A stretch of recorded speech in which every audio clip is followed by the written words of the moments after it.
अस्सलाम वालेकुम। मेरा नाम डॉक्टर तैयबा वजाहत है और मैं फैमिली मेडिसिन प्रैक्टिस कर रही हूँ शाह अल-अदित्ता इस्लामाबाद में।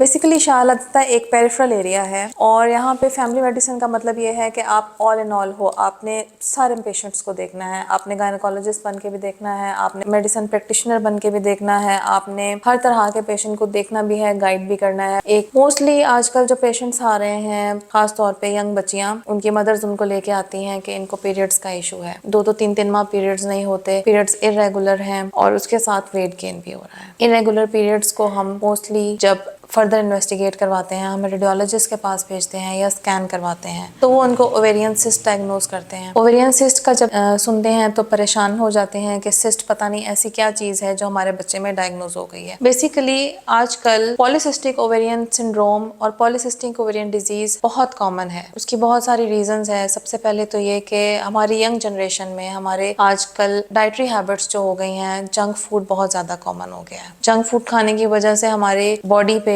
ओबेसिटी चढ़ जाती है, वेट गेन हो जाता है, उसके वजह से हमारे हार्मोन्स इम्बैलेंस हो जाते हैं। जब हम पीसीओएस को मैनेज करने लगते हैं तो उसमें 3 चीजें देखते हैं। सबसे पहले हम देखते हैं कि पेशेंट का वेट तो नहीं गेन हुआ। उसके बाद उसके चेहरे पे देखा जाता है कि उसके चेहरे पे बाल तो नहीं है, हर्सटिज्म तो नहीं आ गया, और तीसरी चीज ये कि उसके हार्मोन्स तो नहीं साथ में डिस्टर्ब हुए। अगर तीनों चीजें इस पीरियड्स की इरेगुलरिटी के साथ इन्वॉल्व हैं तो इसका मतलब है कि वो पॉलीसिस्टिक ओवेरियन सिंड्रोम में चली गई है। और सिंड्रोम जो है वो मल्टीपल बीमारियों की एक रीजन है, एक चीज है, मल्टीपल बीमारियों का मजमूहा है। सिंड्रोम को ट्रीट करना ज्यादा डिफिकल्ट होता है। फिर जब आपके पास बिल्कुल स्टार्टिंग में पेशेंट आता है, आप उसको 3-4 स्टेप्स में ट्रीट करना शुरू करते हैं। सबसे पहले आप उसको वेट मैनेजमेंट बताते हैं, आप उसको वॉक पे करते हैं, लगाते हैं, उसकी डाइटरी मैनेजमेंट कहते हैं, उसको हेल्दी फूड लेने का कहते हैं कि आप अपने जंक फूड बिल्कुल बंद कर दें, आप अपनी कोशिश करें फ्रूट्स ऐड करें, न्यूट्रिशनल चीजें, घर का खाना ऐड करें और साथ में वॉक करें, 30 to 40 मिनट्स की वॉक करें। साथ हम उनको कभी ग्लूकोफेज की अगर जरूरत पड़े ग्लूकोफेज वगैरह लगा दी जाती है। लेकिन जब पॉलीसिस्टिक ओवेरियन सिंड्रोम के साथ पेशेंट आता है, उसमें हमारे पास कुछ इनफर्टिलिटी के केसेस भी होते हैं। अक्सर पेशेंट्स को शादी के बाद ये इशू होता है कि कंसीव नहीं कर पा रही होती, एग नहीं बन रहा या पीरियड्स इरेगुलर हैं जिसकी वजह से कंसीव नहीं कर पा रही। उसकी मैनेजमेंट में बहुत सारी चीजों के रोल्स हैं। अगर हार्मोन्स इम्बैलेंस है वो एक अलग चीज है, लेकिन फर्स्ट ऑफ ऑल आपने उनको वेट मैनेजमेंट की तरफ लेके जाना है। आप वॉक करवाएं, आप उनकी डाइटरी मैनेजमेंट करें, आप उनको अच्छे खाने की तरफ लेके जाएं, घर के खाने की तरफ लेके जाएं। उसके साथ आपने उसको ओवेरियन न्यूट्रिशन के जो सप्लीमेंट्स हैं वो देने हैं। सप्लीमेंट्स में ये है कि ऑब्वियसली हमारे पास मार्केट में बहुत सारी चीजें हैं जिसमें मायोअनिसोटोल है। मायोअनिसोटोल जो है ओवेरियन न्यूट्रिशन का एक पार्ट है और उसके साथ एल-मिथाइल फोलेट। मेरे पास जो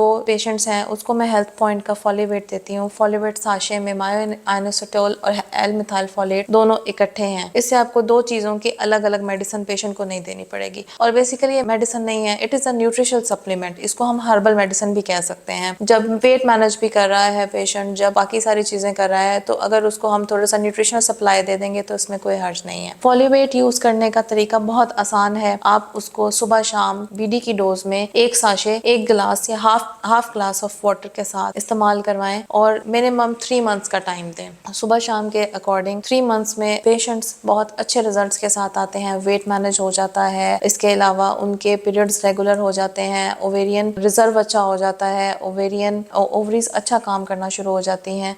पीसीओएस के मुताबिक जो भी इंफॉर्मेशन थी, जो थोड़ी बहुत इंफॉर्मेशन मैं आपको बता सकती थी इस वीडियो में मैंने आपको बताई है। फॉलीवेट से मुतालिक भी मैंने आपको इसके बारे में बताया है कि इसके कोई साइड इफेक्ट्स नहीं है, इट्स अ न्यूट्रिशनल सप्लीमेंट। इसके अलावा अगर पेशेंट को कोई फर्दर मेजर इशू होता है तो उसको चाहिए कि वो डॉक्टर के पास जाके कंसल्ट करे, डॉक्टर से डिस्कस करे अपने इशू के बारे में और अकॉर्डिंगली अपनी डोज मैनेज करवाए। Thank you so much.